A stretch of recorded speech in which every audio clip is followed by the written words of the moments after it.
Hey everybody, this is Jeff from arespectfullife.com.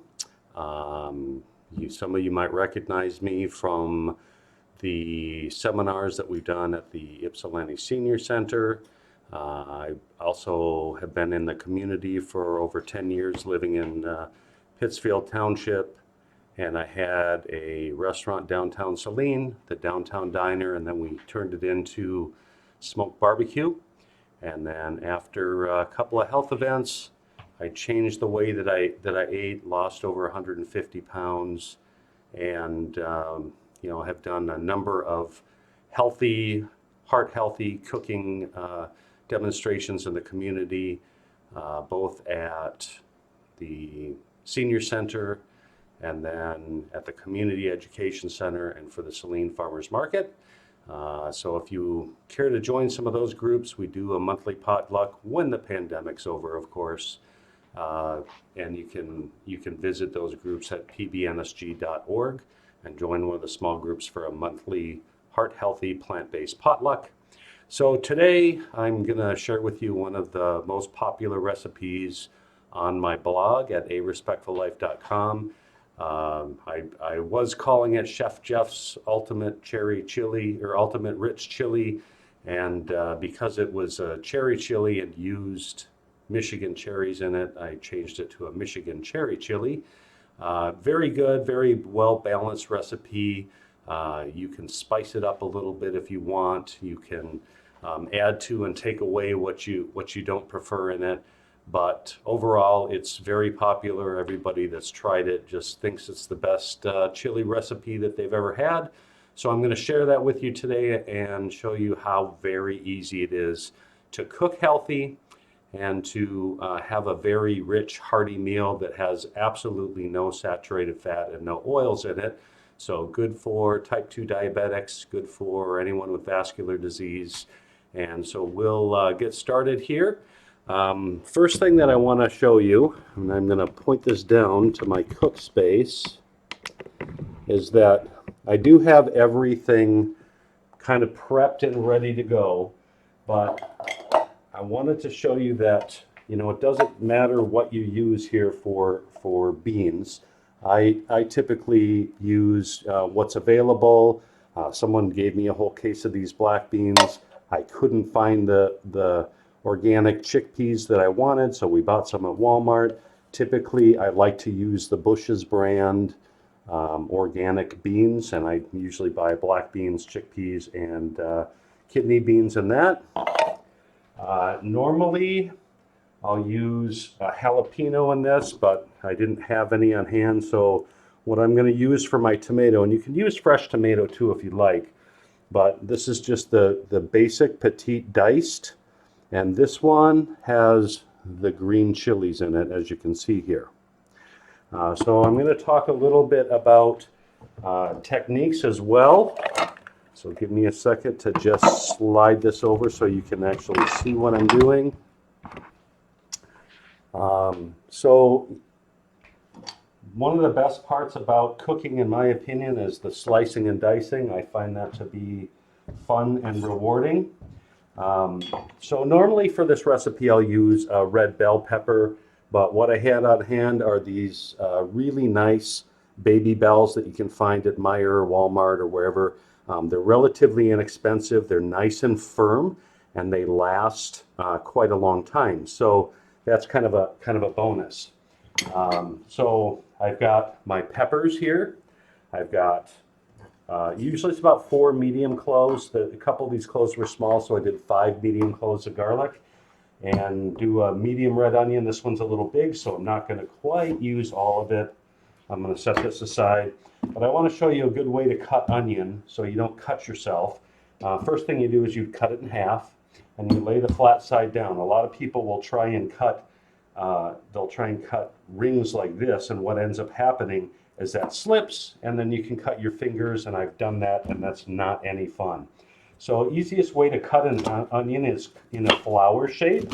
So what you do here is leave this end uncut, and you cut through like so. And then you come back this way with your knife, and you've got nice small diced onion without cutting yourself and without the pieces falling apart when you're trying to cut it. When you get to this last piece, just lay it on its backside and dice it up like so. And we're going to start with this in our pan.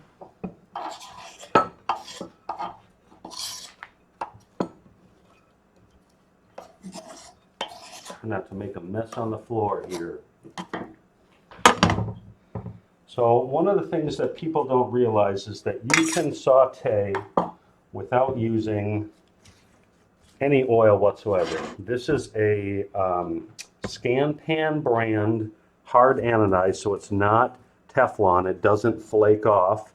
And there are plenty of other hard anodized out there. The one that I found recently that I really like is called Biletti.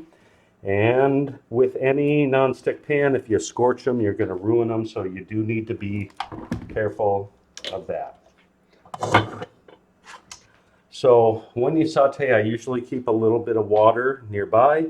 All you got to do is add a little bit of water. You don't need to add the extra oil. Oil is just liquid calories. That's about 140 calories per tablespoon with 12 to 14 grams of fat depending on the oil. So we're going to get that sauteing. One of the things that I love to use in the kitchen is a garlic press. Really easy and handy to use. I've taken fresh garlic cloves, I cut off the end and peel it, and you just put it right in here. Make sure you can see that, yep. And squeeze, and it comes out a nice fine minced garlic on the bottom.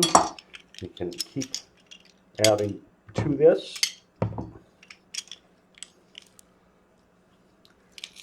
In my opinion, you can almost never use enough garlic. We'll get the last one in here. And a side note, if you don't have a garlic press, you can take the garlic, set it down, get your knife on it, and smash it down a little bit, and then dice it up real fine and put it in. Garlic presses aren't very expensive. You can get an inexpensive one for about $5 at Walmart. And one of the things that I recommend on your garlic press is once you've gotten the garlic off of here, you'll see that there's going to be some stuck down in the holes. You're best off to rinse that right away so it doesn't stick.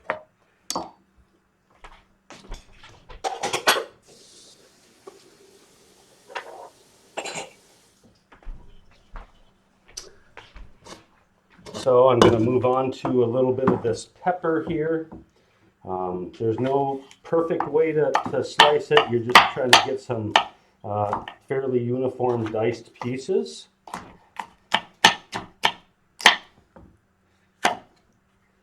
And again, I prefer to use the red bell pepper for this dish, but we don't have red bell pepper on hand right now. And given the pandemic and the availability of various foods, we're just using what we have, and that's okay too. You can swap on these pretty easily, and that's that. So one of the things about a cherry chili is people say to me, isn't that weird that you put fruit in your chili? And I have to remind them that tomatoes are indeed fruit.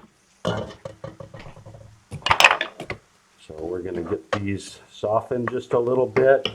Basically, when they start to turn translucent, they're cooked enough, and the simmering is going to do the rest of that for us. And go ahead and drop these peppers in here.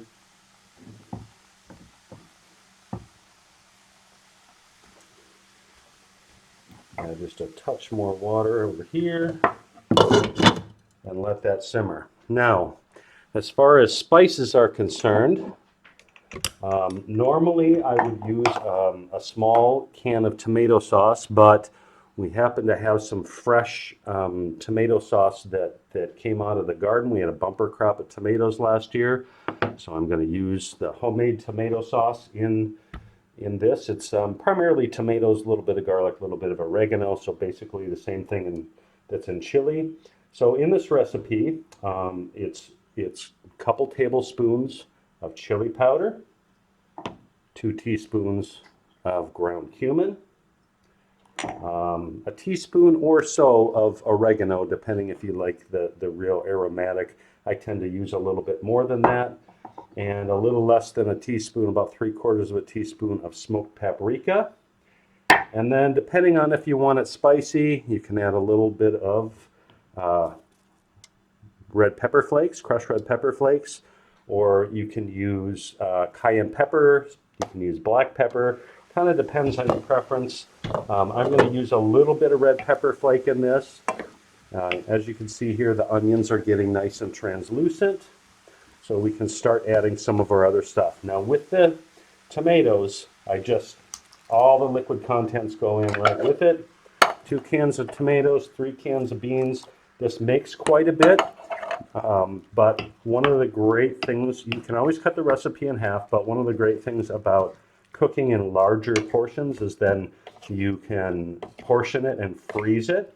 I do like to do batch cooking. Pretty much everything that I make, I try and make a big recipe or sometimes even double it depending on what it is.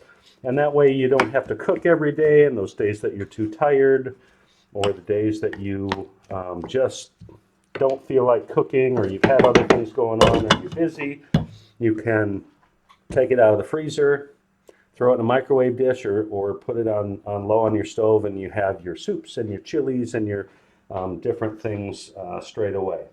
So you got a few more peppers here. These were the little ends from the tops that I forgot to put in here. So that's the first part. And then you can do your tomato sauce. Now I like to have all the spices kind of melding together and simmering together, and that way it's real aromatic. This I have the 2 tablespoons of chili, and I have the smoked paprika in here, so I'm just gonna evenly spread this over. Here's my 2 teaspoons. Oh, that smells so good. 2 teaspoons of cumin, my about 1.5 teaspoons of oregano,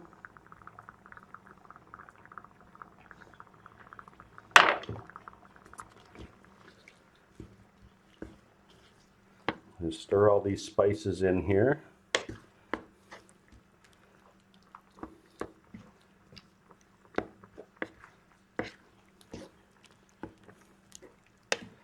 I don't think I have a big enough pan here actually for the beans, so quick swap out.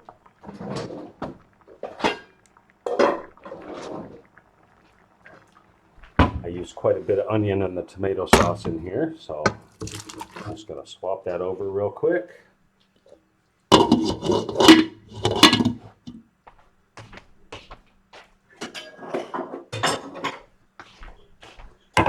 And I already have the beans drained and rinsed. I've got 3 different kinds here. I've got black bean, garbanzo. Now I like the garbanzo because it makes it they're kind of a harder bean versus the kidney beans are a softer bean. So it gives it a little bit of girth, a little bit of chew factor to it. So once this simmers for a minute,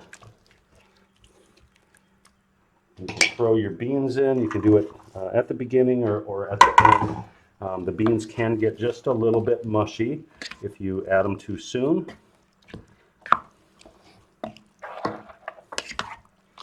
You can see this is coming along nicely. I'm going to I have on the recipe 1 cup of water, so I'm going to go ahead and add that. Sometimes you need a little bit more, but we'll see here as we go. Now let's talk about the cherry portion of this. The best cherries to use are like the Michigan, if you can find them frozen, that works. They can be a little bit expensive. Also, they have the dried Montgomery cherries, that works. It takes a little bit longer to puree. There's a natural sweetener that I prefer to use in my chili, which is dates or date sugar. You can substitute that for brown sugar if you don't have either of those, and a warning on the dates, it does take a while to puree.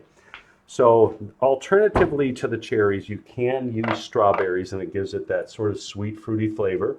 So today I'm going to use a little bit of cherry, a little bit of strawberry, brown sugar, and here's the coffee. And what the coffee does is adds, and it's strongly brewed coffee, but I'm going to warn you, if you're making this for dinner, use decaf so it doesn't keep you up. I just got to get my lid. And while that's simmering, I'm going to go ahead and pulse this for a minute. Chop up those cherries, and then I'm going to puree it.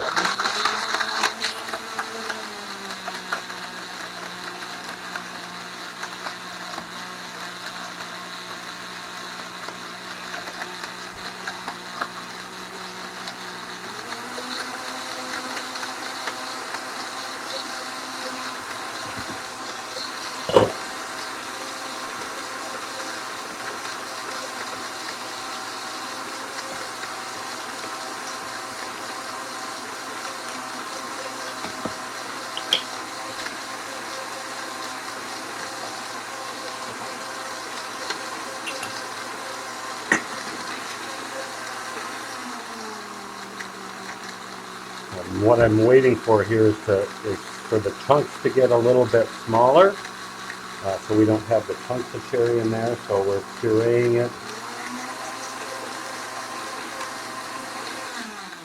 And then a warning, if you use a NutriBullet or something like that, a smaller container, the hot coffee, if you put it in hot, when you go to open the lid, it'll burst. So you want to be careful of that.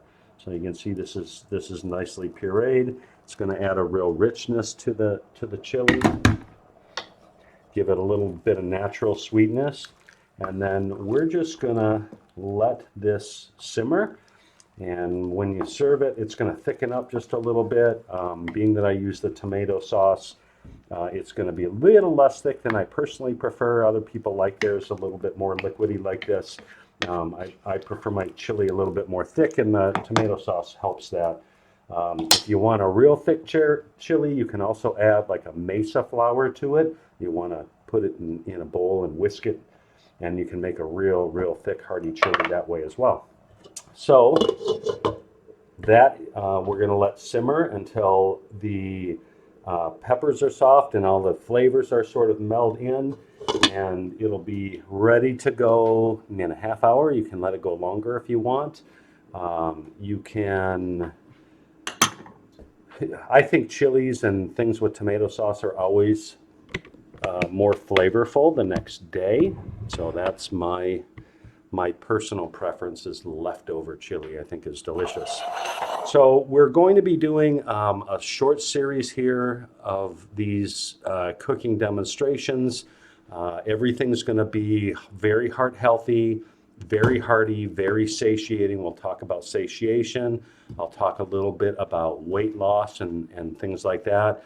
We'll talk a little bit about type 2 diabetes and how you can actually reverse that, and a few other things like that. So let me know in the comments what other type of recipes that you'd like to see.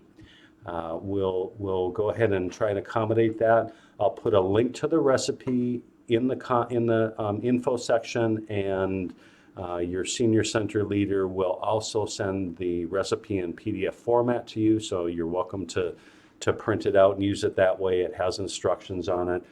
You've seen this is really simple. A couple of substitutes that I want to talk about on this is you can use dried beans and cook them, and per can it's about 1.5 cups of beans. For tomatoes, it's about the same. You'd want to dice your fresh tomatoes and have about 1.5 cups and include the liquid with what you dice up, and just you can use that and put it right in. You can use stewed tomatoes if you want something that's a little chunkier. You've got a lot of options there. If you don't have garbanzo beans or don't like them, you can use all kidney beans in the recipe if you want. So there's lots of options. Another sweetener option is brown rice syrup. There's agave, and stevia is a good one, but I wouldn't recommend any artificial sweeteners. So there you have it. Very simple. It's coming along nicely, and that'll be ready to serve. I will post a picture of this as well, so that you can see what the final product looks like, but here you go. It's just delicious. So thanks for coming along, and thanks for listening, and we'll see you on the next video about the 15th of next month. Thank you.